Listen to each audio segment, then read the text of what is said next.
Caríssimos irmãos e irmãs, estamos celebrando a solenidade do nascimento de São João Batista.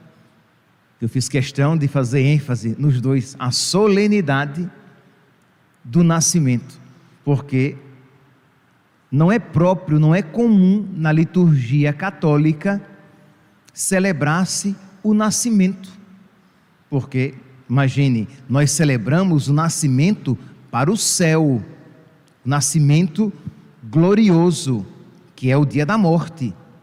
Então, os santos, na sua grande maioria, são celebrados, celebramos aquele santo, e quando possível, quando a data da morte daquele santo já não está ocupada por um outro santo, é o dia do seu nascimento para Deus, o dia da sua morte, que é celebrado. Mas São João Batista, além de ter o dia da morte celebrado, celebramos em agosto, nós celebramos também o seu nascimento. Por quê? Porque por dois motivos, por três motivos. Primeiro, porque o seu nascimento dá início a uma nova etapa, a preparação para a vinda do Senhor. Segundo, porque na própria Escritura nós iremos encontrar que ele nasce 6 meses antes de Nosso Senhor. O anjo diz à Virgem Maria: e a tua parenta, Isabel, já faz 6 meses que está grávida. E terceiro, o mais importante, que nós celebramos apenas 3, nós temos apenas 3 celebrações de nascimento. E eu irei dizer aqui em ordem de grandeza, em ordem de importância. O primeiro nascimento que nós celebramos é o de nosso Senhor Jesus Cristo. É óbvio, nascimento de Deus entre os homens. O segundo nascimento que nós celebramos é o da Virgem Maria, porque é a mãe do Salvador, é a Imaculada Virgem Maria. Primeiro, Jesus Cristo, que é Deus e é óbvio, não tem pecado. Segundo, a Virgem Maria, porque imaculada, concebida sem pecado, nunca o pecado a ela teve acesso, nunca o pecado nela tocou. Ela foi concebida sem pecado. E o terceiro, São João Batista, purificado dos seus pecados no ventre da sua mãe, quando a Virgem Maria visita Isabel e diz que a criança pula de alegria no seu ventre. Ele é purificado, ele é tomado pelo Espírito Santo já no ventre da sua mãe, Isabel, por causa da visita de Jesus no ventre da sua mãe, a Virgem Maria. Pois bem, então celebramos esse nascimento que nos dá hoje, nós poderíamos fazer várias reflexões, mas que nos dá hoje a ocasião de refletir a respeito da nossa vocação. Isto é, meus santos, todo mundo, todo aquele que veio ao mundo com uma missão. Existe algo que só você fará, e que se você não fizer, ninguém mais o fará no seu lugar. Todo mundo que é chamado por Deus, traz uma riqueza, uma beleza, algo a transmitir aos seus e a deixar de alguma maneira a sua marca aqui neste mundo. É o pecado, meus santos, que quer nublar ou destruir este dom que Deus concedeu a cada um de nós.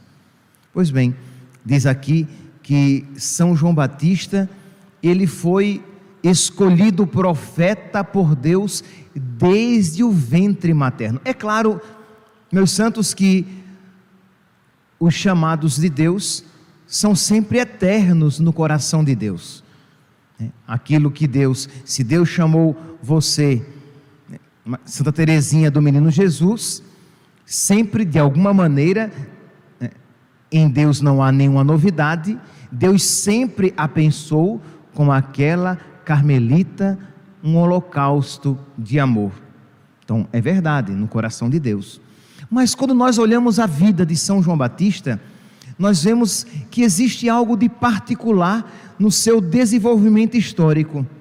Isaías foi chamado para ser profeta no tempo. Num dado momento da história, Deus chamou Isaías para ser profeta. Jeremias foi chamado para ser profeta no tempo. Num dado momento da história, Deus chamou Jeremias para ser profeta. São João Batista foi chamado a ser profeta no ventre da sua própria mãe. Santo Agostinho tem uma homilia a respeito de São João Batista, em que ele diz: João Batista é declarado profeta ainda nas entranhas da mãe. Na verdade, antes mesmo de nascer, exultou de alegria no ventre materno a chegada de Maria. Antes de nascer, já é designado. Revela-se de quem seria precursor antes mesmo de ser visto por Cristo. Antes mesmo de ver Jesus, já é designado como precursor de Jesus. Ele iria preparar para Jesus um povo bem disposto para ele. Meus irmãos, celebrar o mistério da vocação de João Batista e celebrar, consequentemente, também o mistério da vocação na nossa vida é ter em mente duas realidades. Primeiro, que nós precisamos estar sempre unidos a nosso Senhor, mas muito unidos a nosso Senhor, para que nós sejamos fiéis à missão que nos foi confiada. Se nós nos esquecermos disso, meus santos, sem mim nada podeis fazer. Se nós nos esquecermos de que nós precisamos estar em amizade constante, contínua e crescente, constante, contínua e crescente, nós iremos desanimar na nossa vocação, seja ela qual for, seja ela seja você um padre, uma freira, casado, solteiro, porque afinal de contas a vocação primeira é sempre a santidade. Você é chamado à santidade, seja solteiro, seja casado, seja religioso. Se você se afasta de nosso Senhor, você desanima e se esquece dessa realidade. Então, esse primeiro ponto, existe uma vocação, existe um chamado de Deus na minha vida, e eu preciso então estar unido a nosso Senhor, estar unido pela recepção dos sacramentos, e receber bem, comungar bem. Nós precisamos de Jesus, nós precisamos estar unidos a Ele, sim, na oração, na penitência, na caridade, mas na maneira principal e excelente, que é na Eucaristia, receber Jesus, para que Ele esteja vivo no meu coração. Aí sim, eu terei discernimento sobre a vontade de Deus, as vontades particulares de Deus na minha vida, e eu terei cada vez mais ânimo de seguir a sua vontade, de viver a sua vontade. E o segundo aspecto, e eu terei a coragem e a alegria de perder algo por Ele. Sim, meus santos, quando nós refletimos a respeito da vocação, nós falamos o quê? Existe uma riqueza, um chamado de Deus a ser transmitido por meio de mim, por isso eu preciso estar unido a Jesus para cumprir esta missão. Por outro lado, se este, digamos, é o aspecto glorioso, existe um aspecto doloroso, mas cheio de glória, mas doloroso. Existe um aspecto de renúncia, de sacrifício. Eu, por esses dias, conversava com uma pessoa que falava exatamente isso, falava com dor e com consciência, Sabe quando a pessoa tem consciência de que aquilo que ela está dizendo não é agradável a Deus? Então a pessoa diz com dor, mas está consciente de que ela está dizendo isso. E ela dizia que ela não queria renunciar por Deus, algo particular na sua vida. E aquilo que ela dizia que não queria renunciar não era nada de pecaminoso, mas não se adequava, repito, não era pecaminoso, não era mal, mas não se adequava àquilo que Deus pedia para aquela pessoa. Aquela pessoa tinha consciência de que aquilo não era para ele, mas ele queria. E como ele sabia que teria que renunciar, ele ali, demonstrando o seu pesar e a sua tristeza. E eu dizia a ele que a partir do momento que ele entregasse, ele sentiria, ele experimentaria a alegria da oferta. Ele experimentaria a alegria de Cristo, que tudo perdeu por Deus. Ele sentiria, ele experimentaria a alegria espiritual de São Paulo, que diz: por Cristo eu perdi tudo. Ele experimentaria a alegria de um João Batista, que perdeu tudo, vivia lá no deserto, no sacrifício, naquela vida penitente e perseguido, mas lá no fundo do seu coração, aquela alegria de estar na amizade com Deus e fazendo a coisa certa. Eu já falei aqui a vocês daquela frase de Santa Teresa de Calcutá, que ela disse que quando encontra uma pessoa triste, ela se pergunta: o que é que ele está negando a Deus? Porque quem a Deus nada nega, não é desprovido daquela alegria espiritual do próprio Cristo, que nada negou para o Pai.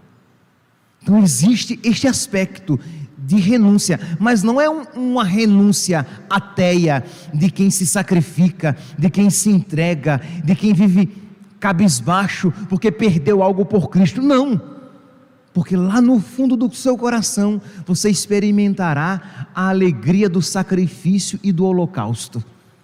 Mas existe este aspecto, e se você quer de verdade celebrar esse mistério que na vida de São João Batista estamos celebrando, você precisa pedir a Deus esta graça de estar unido a Ele, porque que é a graça primeira e principal, porque quanto mais unido você estiver com nosso Senhor,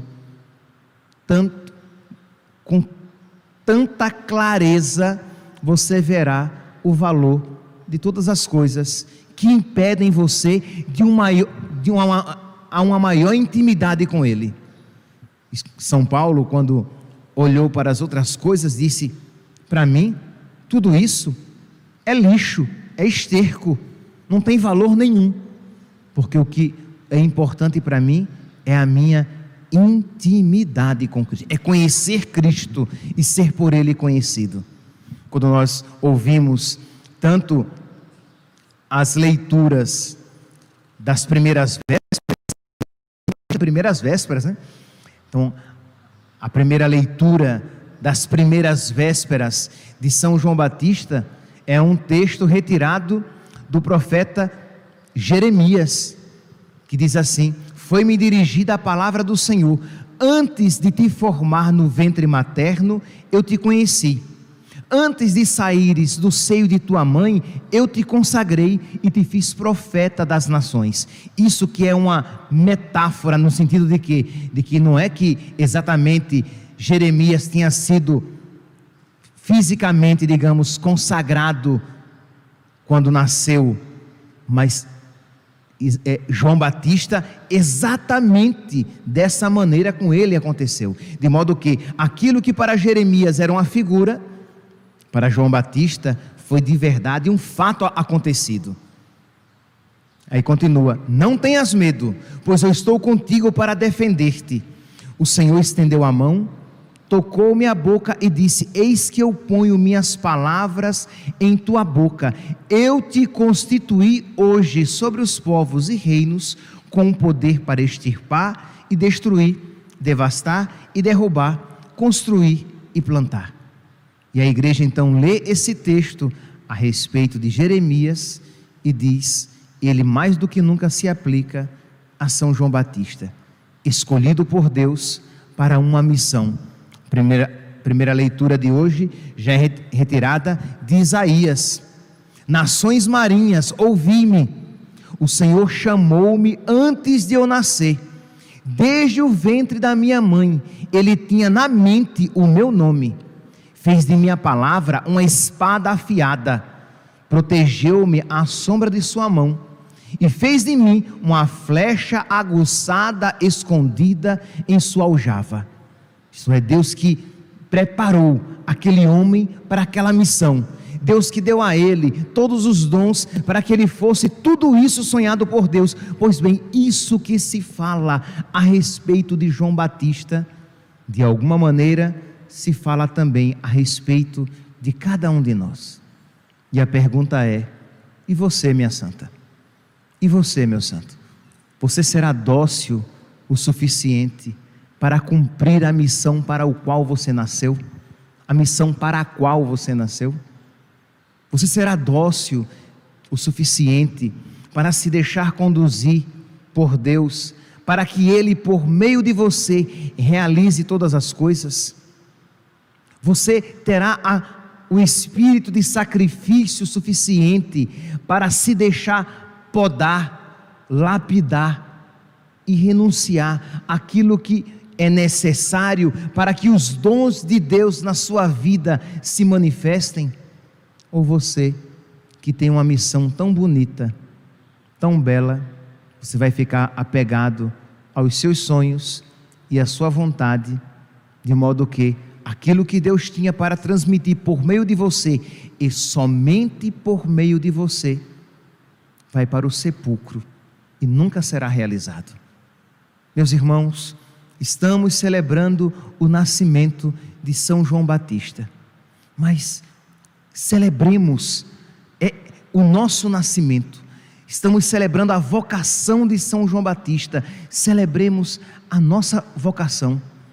Dobre os seus joelhos, entre no seu coração durante o ofertório da missa, depois que você receber Jesus na Eucaristia, e peça ao Senhor a graça de cumprir a sua vocação, de ser sempre sim a Deus. Porque não pense vocês que só foi difícil para Jeremias, que chorou e desanimou. Não pense você que foi difícil para Isaías, quando sentiu-se desprovido de forças e achando que tinha se fatigado em vão. Não pense você que somente os profetas bíblicos experimentaram o cansaço. João Batista, com certeza, naquele deserto também isso experimentou, foi perseguido, perdeu a cabeça por causa de Cristo. Isso faz parte do profeta, do vocacionado, do chamado por Deus. Mas se nós perseverarmos na nossa amizade com Deus, Ele nos dará lá no fundo do nosso coração aquela certeza de que estamos na amizade com Ele, aquela certeza lá no fundo do nosso coração de que estamos agradando a Deus. E esta pequena e profunda certeza, como uma pequena lâmpada lá dentro do nosso coração, será a força necessária de cada dia para que nós perseveremos e continuemos no seu chamado, continuemos dizendo sempre sim, e continuemos dizendo: Senhor, eu quero fazer sempre a tua vontade, eu quero cumprir, Senhor, a vocação para a qual eu nasci. Eu não quero, Senhor, morrer sem deixar de fazer tudo aquilo que foi sonhado pelo teu coração. Mas repito, isso não é romantismo. Eu quero cumprir a minha vocação, eu quero cumprir a minha missão. Isso não é romantismo. Você sabe muito bem que isso consiste. Isso consiste também num sacrifício, numa renúncia e numa disciplina diária de quem diariamente cotidianamente busca o Senhor e a sua face. Que São João Batista interceda por nós. Que os santos os santos profetas do Antigo Testamento, Jeremias e Isaías, intercedam por nós.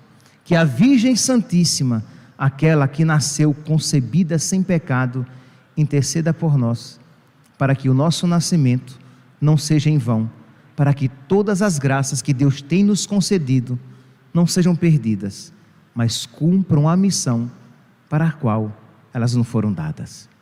Louvado seja nosso Senhor Jesus Cristo, para sempre seja louvado.